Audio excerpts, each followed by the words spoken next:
अवधूत चिंतन श्री गुरुदेव दत्त।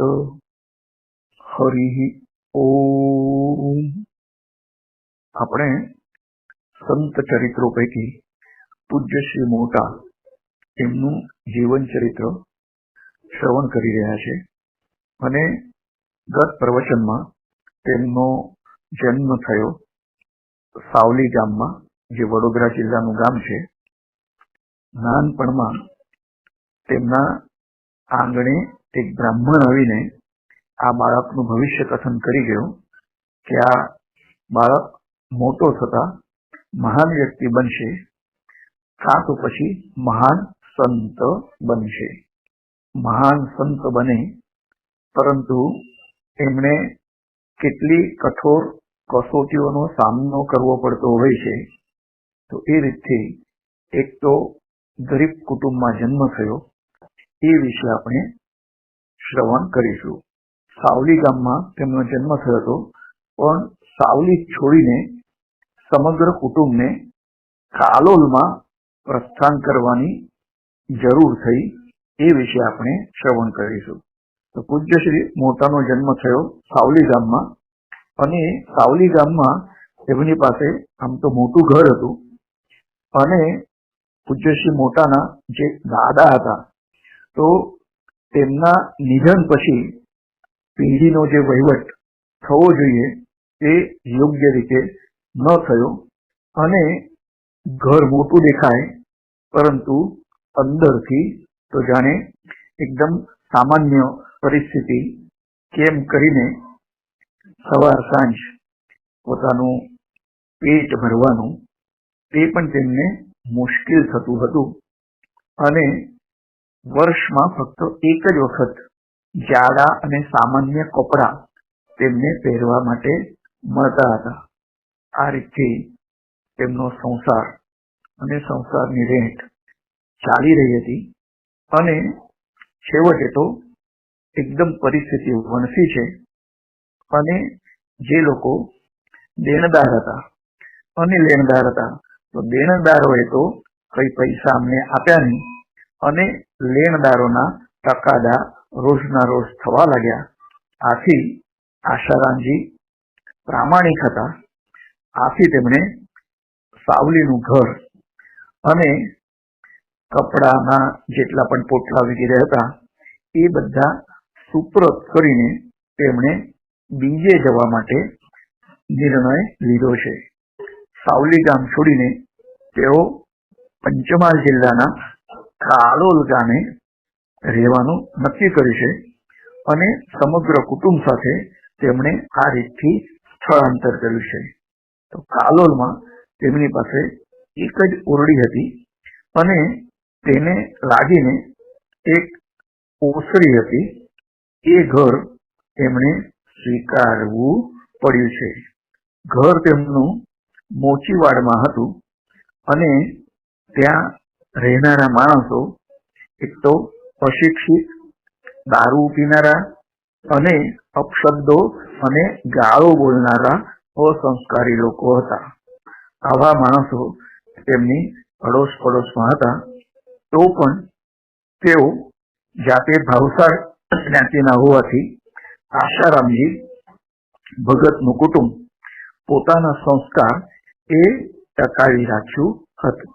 ભલે બાપ દાદાની કોઈ મિલકત હોય કે ના હોય, પણ ઈશ્વરે તેમને શારીરિક શક્તિ સારી આપી હતી, હાથ પગ ઉદ્યમી હતા, અને આથી કાળજી કરવાની કોઈ જરૂર નથી. અને મહેનત કરીને આપણે 2 ટન તો આપણે મેળવી જ શકીશું, એ રીતથી તેમનું જીવન ચાલી રહ્યું હતું. આશારામ ભગતે પરિસ્થિતિનો તેમણે સ્વીકાર કર્યો છે, અને કપડાઓને રંગવાનું કામ તેમણે ત્યાં શરૂ કર્યું છે.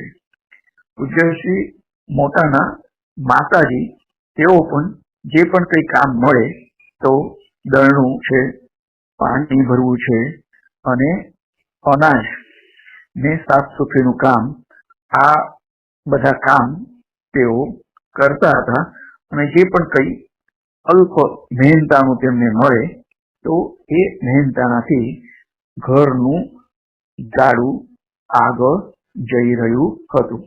આવી કષ્ટપ્રદ પરિસ્થિતિમાં પણ આશારામજી તેઓ ભજનાનંદી હતા, તો તેઓ હંમેશા ભજન કરતા હતા અને તેની ટેવ પૂજ્ય શ્રી મોટા ઉપર એટલે કે ચુનીલાલ ઉપર પણ પડી હતી.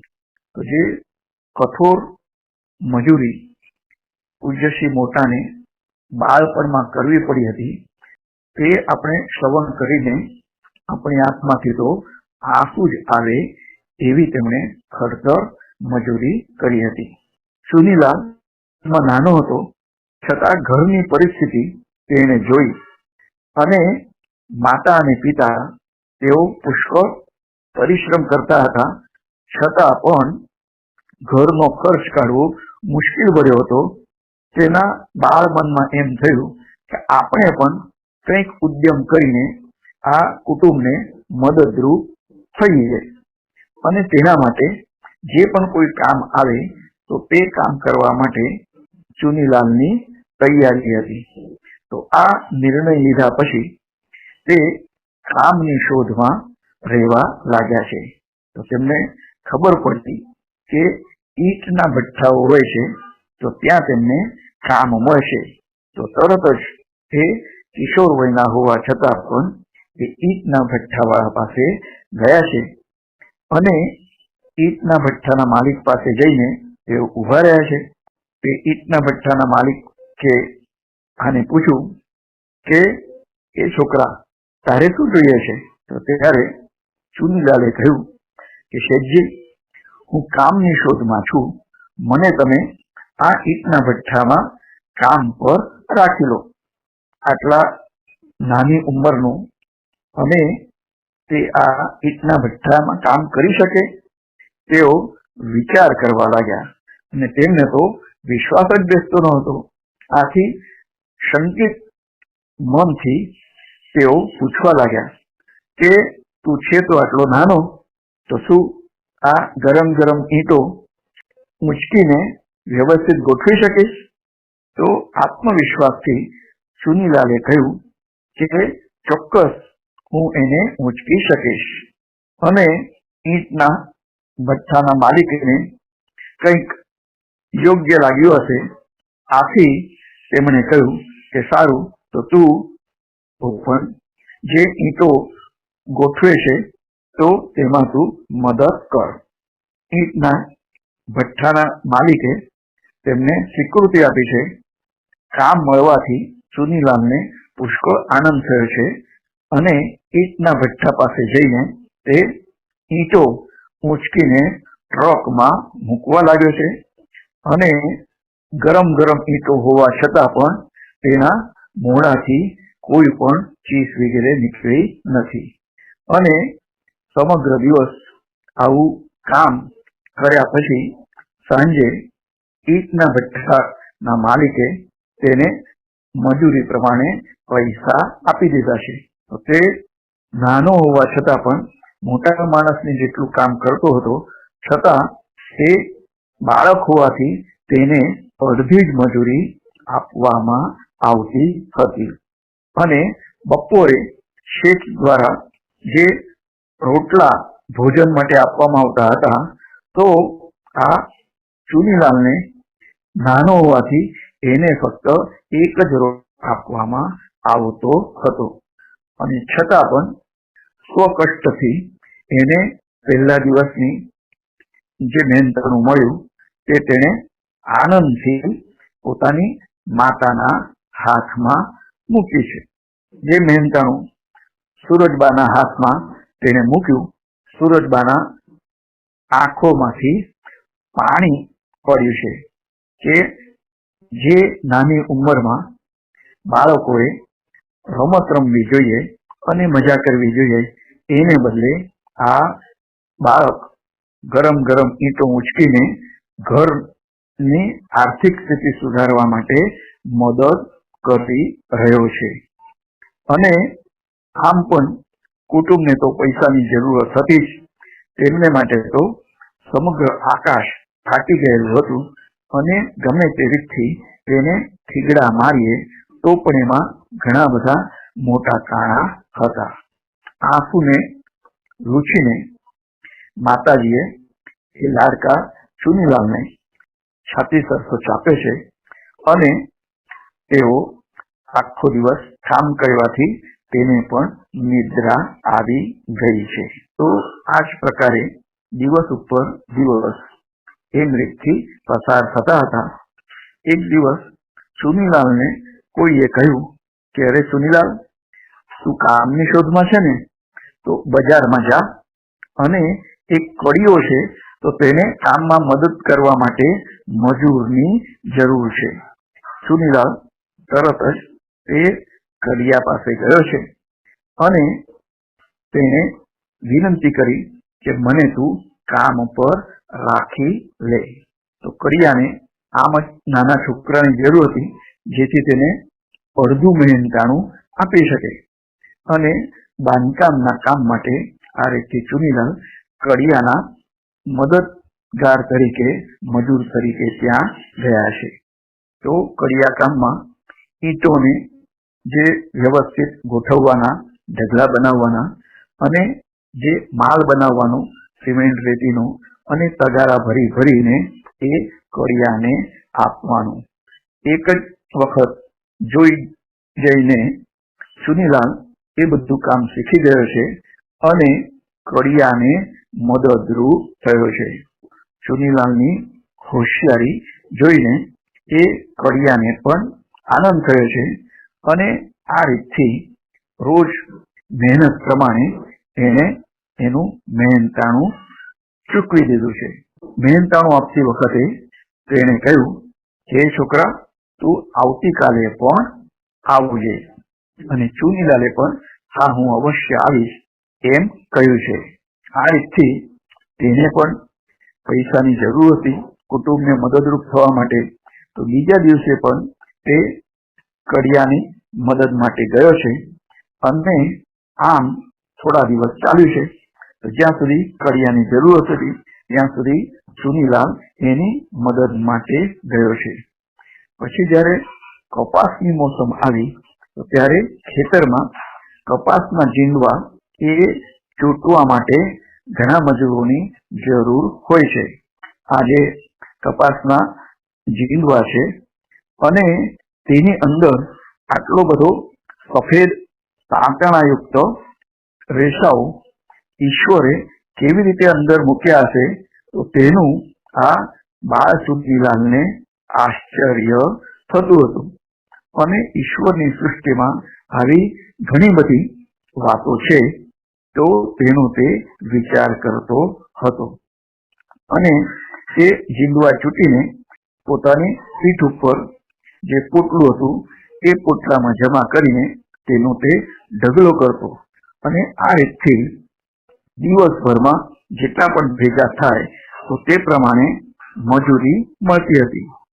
તો કામ પૂરું થયા પછી ચુનીલાલે જે એકઠે કરેલા કપાસના જે જીંડવા હતા તો તેનો ઢગલો પણ ઇતર મોટા માણસો જેટલો જ ઢગલો થતો હતો. પરંતુ મજૂરી આપતી વખતે એ ખેતરનો માલિક તેને અડધી મજૂરી આપતો હતો અને બપોરે જમતી વખતે પણ તેને એક જ ભાખરી આપવામાં આવતી હતી. પોતે નાનો હોવા છતાં મોટા માણસ જેટલું જ કામ કરે છે તો પછી તેને અડધી જ મજૂરી કેમ આપે છે, તેનું તેને આશ્ચર્ય થતું હતું. પણ માલિક તો તેને અડધી જ મજૂરી આપતા હતા. ચુનીલાલે પ્રશ્ન કર્યો કે શેઠજી, હું જો મોટા માણસને જેટલું જ કામ કરું છું તો મને મજૂરી અડધી જ કેમ આપો છો? તો એનો જવાબ એ ખેતરના માલિકે આપ્યો નહીં અને તેને માત્ર એના પીઠ ઉપર શાબાશકીના ડબ્બા મારીને કહ્યું કે છોકરા, એ સારું કામ કર્યું છે, તું રોજ આવતો રહેજે. તો ગરીબ લોકોના પ્રશ્નોના ઉત્તર આપવા જ જોઈએ એવું શ્રીમંત લોકો કદી પણ વિચાર કરતા નથી અને મળેલી મજૂરીના પૈસા ચૂપચાપપણે સુનીલાલે સ્વીકાર્યા છે અને ઘેરે જઈને તે પોતાના માતાના હાથમાં તે પૈસા મૂકી દેતો હતો. તો આ રીતથી એકદમ કઠોર પરિશ્રમ ચુનીલાલને નાનપણથી જ એનો અભ્યાસ હતો અને કોઈ પણ પ્રકારનું કામ અથવા મજૂરી કરવા માટે તે હંમેશા તૈયાર રહેતો હતો. આના પછી છે કે 4 વર્ષનો અભ્યાસ 1.5 જ વર્ષમાં ચુનીલાલે પૂરો કર્યો. તો નાનપણથી ચુનીલાલની મેધા એકદમ તીવ્ર હતી અને શાળામાં તેણે જે પ્રવેશ લીધો તો ત્યાં તેનું શિક્ષણનો પ્રારંભ થયો છે અને તેની જે આકલન અને ગ્રહણ શક્તિ હતી એ શ્રેષ્ઠ પ્રકારની હતી અને બીજા બધા વિદ્યાર્થીઓને પણ તે માર્ગદર્શન આપી શકતો હતો. તો પ્રથમ 4 ધોરણનું શિક્ષણ તેનું પૂર્ણ થયું છે અને હવે પ્રશ્ન હતો કે 4થા ધોરણ પછી એંગ્લો વર્નાક્યુલર મિડલ સ્કૂલમાં પ્રવેશ કેવી રીતે લેવો, કારણ કે ત્યાં તો ફી આપ્યા વગર પ્રવેશ મળતો ન હતો. ચુનીલાલ વિચાર કરવા લાગ્યા અને તેને એમ સૂઝ્યું છે કે શાળાના સંચાલકોને મળ્યો છે અને તેણે વિનંતી કરી કે તેની પાસે ભરવા માટે ફીના પૈસા નથી, તો સ્કૂલની સાફ સફાઈ અને પટાવાળા તરીકે તે કામ કરવા માટે તૈયાર છે અને આ રીતથી તેને સ્કૂલમાં વિદ્યાર્થી તરીકે પ્રવેશ આપવામાં આવે અને તો જ હું શિક્ષણ લઈ શકીશ.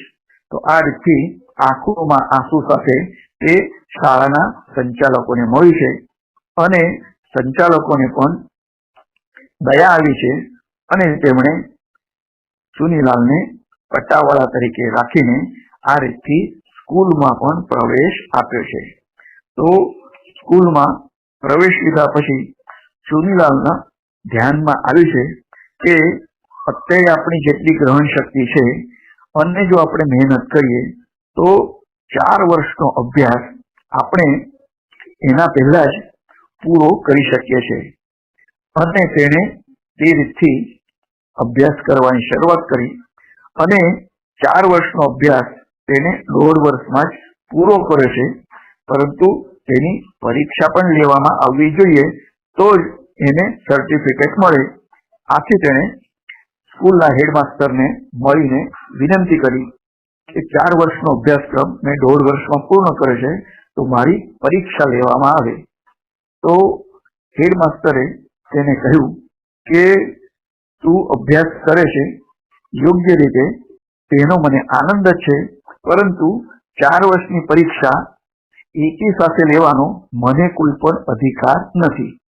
શિક્ષણ ખાતાના જે ઇન્સ્પેક્ટર સાહેબ છે ચતુરભાઈ તરીકે, તો તેઓ જો સ્વીકૃતિ આપે તો જ 4 વર્ષની પરીક્ષા હું એકી સાથે તારી પાસેથી લઈ શકું છું. તે સિવાય મારાથી એ પરીક્ષા એક સામટી લઈ શકાય નહીં. ક્ષણભર તો ચુનીલાલને લાગ્યું કે આપણે 4 વર્ષનો અભ્યાસ 1.5 વર્ષમાં પૂર્ણ કર્યો છે, તો છતાં પણ આપણી જો પરીક્ષા ન લેવાય તો એ મારી મહેનત એ એળે ગઈ એમ લાગે. પછી એને થયું કે આપણે તો ક્યારે પણ હાર માનવી જોઈએ નહીં. આપણે ઇન્સ્પેક્ટર સાહેબ જે ચતુરભાઈ છે તેમને જઈને મળીને તેમને વિનંતી કરીશું. તો એ ચતુરભાઈ પટેલ એક રૂઆબદાર વ્યક્તિમત્વ હતું અને કડક ઇસ્ત્રી બંધ તેઓ પહેરન અને સુંદર ધોતી અને લોંગ કોટ તેઓ પહેરતા હતા અને માથે તેઓ પાઘડી પણ પહેરતા હતા. તે સમયે આવા શિક્ષણ ખાતામાં મોટા મોટા સાહેબો આ જ રીતનો પોશાક પહેરતા હતા. ચતુરભાઈની ચુનીલાલે મુલાકાત લીધી છે અને ત્યારે ચુનીલાલને ચતુરભાઈ પૂછી રહ્યા છે કે તારે શું જોઈએ છે, તારું કામ છે કે શું? તો ચુનીલાલે કહ્યું કે સાહેબ, હું એક ગરીબ છોકરો છું અને મને અભ્યાસ કરવા મદદની જરૂર છે. તમે મને તમારા કપડાં રંગવા માટે આપો અને અમારો કપડાં રંગવાનો વ્યવસાય છે. હું સરસ રીતે તમારા કપડાં રંગીને આપીશ. આ બાળકનું આવું કહેવું સાંભળીને ચતુરભાઈ ખુશ થયા છે અને આ છોકરાને મદદ કરવી જ જોઈએ એમ નિશ્ચય કરીને રંગવા માટે કયા વસ્ત્રો આપવા તે વિશે તેઓ વિચાર કરવા લાગ્યા છે. તો એમને લાગ્યું કે એમની જે પાઘડી હતી તો તેનો રંગ થોડો ફીકો પડી ગયો હતો, તો તે રંગવા માટે આપી આમ તેમણે નિશ્ચય કર્યો છે અને ચુનીલાલને તે પોતાની પાઘડી બતાવી છે અને એમને કહ્યું કે આને તું લઈ જા, પણ 2-3 દિવસમાં જ મને પાછી આપી દેજે.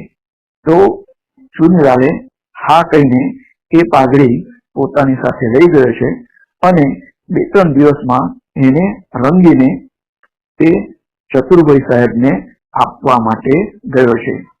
પાઘડીને સરસ રંગ લાગ્યો હતો અને સુગંધિત રંગ તેને લગાડીને તે પાઘડી તેમને ચતુરભાઈના હાથમાં મૂકી છે. તો ચુનીલાલનું આ કામ જોઈને ચતુરભાઈ ખૂબ જ ખુશ થયા છે અને ચુનીલાલને શાબાશી આપતા કહ્યું કે મારે કેટલા પૈસા આપવાના છે? તો ચુનીલાલે તરત જ કહ્યું કે સાહેબ, મને તમારા પૈસાની જરૂર નથી, પણ એક બીજા પ્રકારની મદદની જરૂર છે. ચતુરભાઈ સાહેબે પૂછ્યું કે તારે કયા પ્રકારની મદદ જોઈએ છે?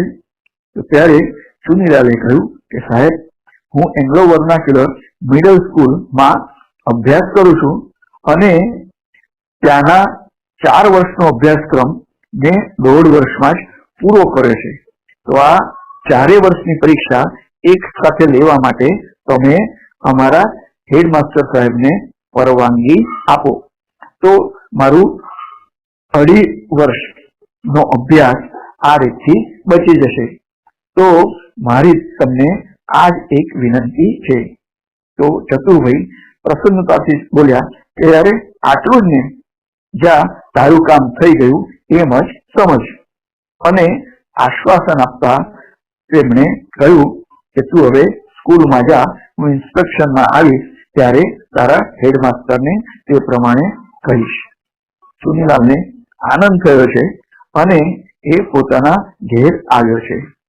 થોડા દિવસો પછી શાળાના ઇન્સ્પેક્શન માટે ચતુરભાઈ સાહેબ આવ્યા છે અને હેડમાસ્ટરને તેમણે કહીને ચુનીલાલના 4 વર્ષની પરીક્ષા એક સાથે લેવા માટે મંજૂરી આપી છે અને તૈયારી પૂર્ણ થયેલી હોવાથી તે બધી જ પરીક્ષામાં ચુનીલાલ સારા ગુણોથી ઉત્તીર્ણ થયો છે. તો આ રીતથી ચુનીલાલ એમની બુદ્ધિ અતિ તીક્ષ્ણ હતી અને 4 વર્ષનો અભ્યાસક્રમ તેમણે 1.5 વર્ષમાં જ પૂરો કર્યો છે અને આ જ રીતથી ભવિષ્યમાં પણ તેઓ શિક્ષણમાં સૌથી શ્રેષ્ઠ વિદ્યાર્થી તરીકે પંકાયા છે. તો આ પ્રવચનમાં હાલ આટલું જ અને એમનું જીવન ચરિત્ર આપણે ક્રમશઃ શ્રવણ કરીશું. હરિ ઓમ. અવધૂત ચિંતન શ્રી ગુરુદેવ દત્ત.